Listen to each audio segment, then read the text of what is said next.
I've just been hired as the new Aston Villa manager because for the first time since 1983, Aston Villa have qualified for the Champions League. That's right, this could be the beginning of something special for Aston Villa. They could be the team that breaks the traditional top 6 in the Premier League. They've got history, incredible fans, fairly rich owners as well. But it's not going to be so simple because this series is going to have some difficult rules. You see, although Aston Villa are a Champions League club now, let's be real, if an offer comes from the likes of Man United, Liverpool, our players will be tempted. So in this series, any offer that comes from a top 6 Premier League club or a historic European club like Barcelona, Real Madrid, Bayern Munich, we have to accept. Thankfully, it's going to be only a maximum of 2 transfers like this that we are forced to accept, but it could really end up breaking our team. For example, if this season Manchester City want Emiliano Martinez, we'll have absolutely no choice but to accept it. Alright boys, here we are, Aston Villa career mode. I'm actually so excited for this because this is a team that has actually qualified for Champions League. That's right, with Aston Villa, we're going on a European tour. And honestly, they've got a very respectable team. Ollie Watkins played at the Euros, scored at the Euros as well. Talents like Jacob Ramsey. Yuri Tielemans has always been a career mode legend. Pau Torres in the back, and they've also made some good signings this season like Amadou Onana, who was actually insane for Belgium at the Euros. And of course, we've got the captain, Emi Martinez. This is a very serious Villa side. But wait, I think there's a player missing because I do remember Moussa Diaby played for Aston Villa. Oh, no way. He just made the transfer to Al Ittihad. That's right, guys, we're starting off this career mode from the 2024-25 season. That means all the transfers that have happened so far have happened in this save file as well. But all right, it's time to kick things off. And looks like I'm starting off with the board meeting. Hey Sid, welcome to Aston Villa. You're stepping into big shoes as Unai Emery was a fantastic manager for us. But we believe you're the man to lead us to Premier League and Champions League glory. For this season, we expect you to finish top 3 in the Premier League, as well as reaching the Champions League quarterfinals.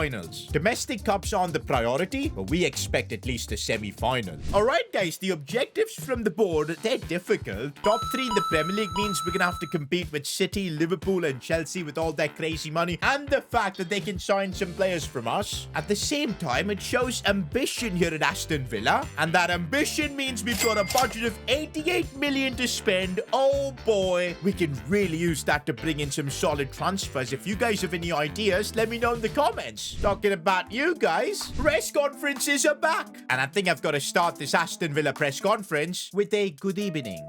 Good evening. I think I did that one perfectly, boys. I've already replaced Unai Emery here. But yeah, you guys had tons of questions for me about this Aston Villa appointment. And okay, first question, how do you want to approach your first season as Aston Villa boss? And who is your key player you want to build the squad around? In terms of our play style, park the bus is what I want to do. I am Jose Mourinho. Nah, I'm kidding, boys. We're not doing a Mourinho. I think what's going to really work with this team is gegenpress, because I think we've got the players for that. Ollie Watkins runs a lot. Kamara, Tielemans, we've got Onana as well on the bench. I think this system could work. And of course, we're going to be spending quite a bit of money hiring coaches for this. But a player that I want to build this team around, I don't want to jinx it, boys, because you know an offer's going to then come from a Premier League club or something. But I really think Ollie Watkins is the main man up top. Bro, he could bring in a ton of goals. If we provide him the service, he could be him for us. Moving on, we've got a big question. Who will replace Douglas Luiz? That's right, of course. Douglas has made the move to Juventus. But honestly, I'm not too worried about that. We've got Tielemans, McGinn, Ross Barkley is there, so the depth is there. Plus, for a more defensive position, Kamara and Onana. I don't think we need to sign an outright replacement. It's a tough loss, but I think we can deal with it. But that's it. No more questions. But next episode, we will have another press conference before the Champions League begins. So, yep, get commenting your questions. I'll be picking the most creative ones. And, yep, you guys go crazy with the storylines and everything. We'll be picking the best ones. Okay, now, guys, what I'm worried to do is actually just sim ahead, because you know an offer's gonna come from one of our players and we're gonna be in deep trouble. Brilliant. Absolutely brilliant. Liverpool have come in for John McGinn. This is why I didn't want to spend any money and improve the team yet, because I know we're gonna have players leaving. To be honest, boys, John McGinn, 29-year-old, him leaving isn't the worst of things. It could have been a lot worse. It could have been Ollie Watkins. We have no choice but to accept this offer, and there you go. John McGinn is off. Honestly, this isn't too bad. A budget's gone over 112 million now. And technically, McGinn wasn't even a starter. Tielemans plays in his position. Oh, somebody stop these offers, man. We've got one for Ezri Konsa. I don't want to sell him. Spurs have come in with 22.5 million. And what's funny is they're considered as one of the historic top 6 in the Premier League. It's not Barcelona or Real Madrid stealing our players. I can't believe it's going to be freaking Spurs. We're so much better than them, but hey, the rules are the rules. I'm going to have to accept this offer for Konsa. He was a key part of my first team as well. Also, we've got an offer for Digne, which I'm just going to accept because for some reason, we've got 3 really good left backs. Ian Matson's definitely the best one that we're going to focus quite a bit on. But yeah, boys, Ezri Konsa, he's gone. What a start, guys, to our Aston Villa project, seeing 2 players leave. The good news is, though, is that we're done with these player sales. We can now just focus on building the squad because, yeah, we only had to accept 2 transfers for this first window. But actually, we've got 150 million, so I don't think it's going to be a problem bringing in a new world-class centre-back. And before the Premier League kicks off against Brighton, I think bringing in a Konsa replacement is the biggest job. Do you know what? Spurs stole Konsa from us. Why don't we return the favour by signing Mickey van de Ven from them? He's one of the fastest centre-backs in the world, apparently. And I've never used him in career mode for some reason. 80 overall, ridiculous pace. And I think we've got the money to pull this off. Our first transfer in this Aston Villa project, boys. We're going to make it a big one. Let's see if 30 million is going to be enough to get this done. Okay, maybe not 30, but definitely 38. So let's count it with 35 and see if Ange Postecoglou will accept this. And yup, it's a done deal. And here we go. Van de Ven is my first signing of this Aston Villa project. Honestly, I really rate this defense now. Pau Torres and Van de Ven. We've got even Diego Carlos on the bench. I still want to make some more signings, but we've got the Premier League kicking off. We're now going to get a real idea of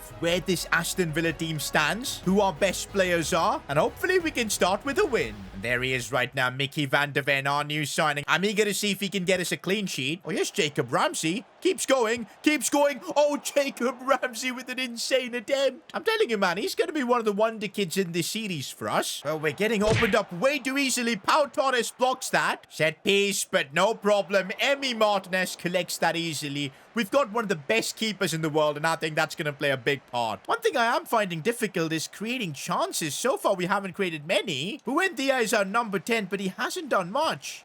Oh, defensively, we're making mistakes. Van de Ven with the key block. For the first time in this game, I'm seeing Leon Bailey do something. He goes for goal. That wasn't too bad. Oh, we might be able to do something here on the counter as we get the ball to Ollie Watkins. First time he's got a chance. Ollie, and of course he puts it in.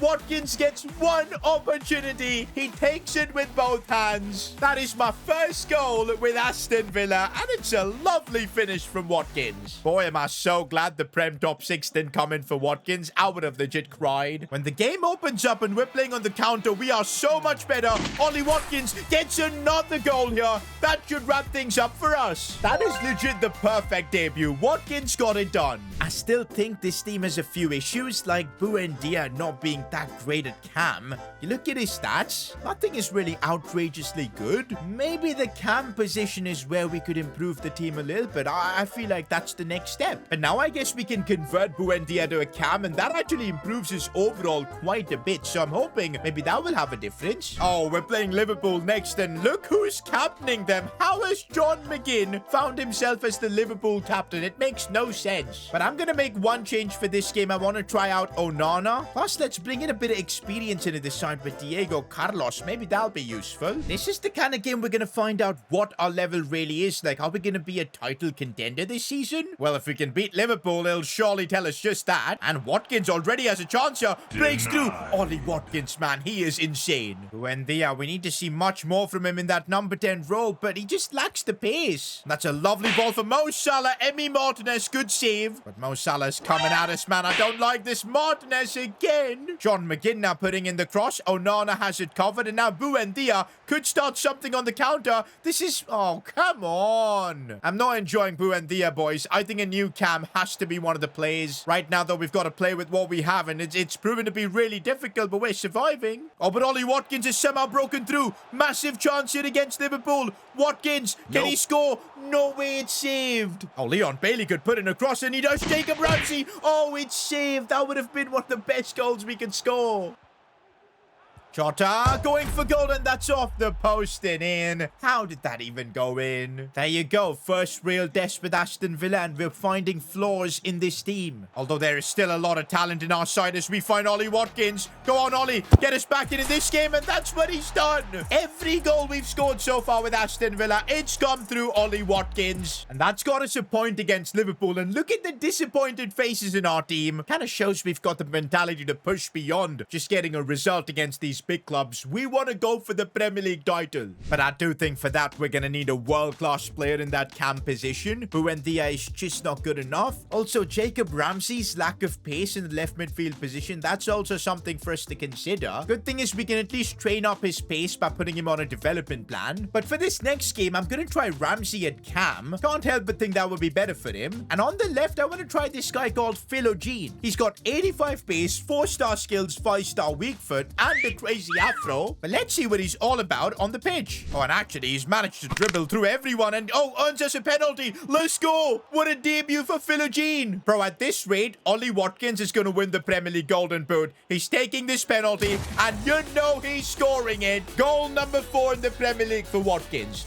Ollie Watkins is out here doing defensive stuff as well, although that was really intense, but we get the ball away. Oh, Jacob Ramsey's done really well then. That cam spot, not too bad, and it leads to Ollie Watkins? How did you miss that? Bro, that was the easiest chance he's had in this video, and he puts it wide. There's my boy Jaden Philogene again. Oh, lovely pass for Matson. We look for Ollie Watkins. That was so well worked. 2-0 against Fulham. Watkins with goal number 5 in the Premier League. And there's the win for us. Watkins actually got a hat-trick in this game. We're literally off to an unbelievable start. 3rd in the Premier League. Remember, top 3 is our goal, and we're already there. But yep, the Champions League's about to begin soon. And if we want to reach the quarterfinals and complete our board objective, we're gonna have to improve this team. I'm thinking of a cam, a right back. The money's there, 117 million. Time is the bigger issue, so I'm gonna need your guys' help. Also, guys, before we wrap things up, there's one more thing. Player of the episode votes are going to be back. There will be an official vote on the channel tomorrow in the community tab. But until then, you guys can let me know who you think your player of the episode was in the comments below. I think we all know who it's gonna be. But the journey with Aston Villa has only just begun. We're not stopping until we win the Premier League and the Champions League.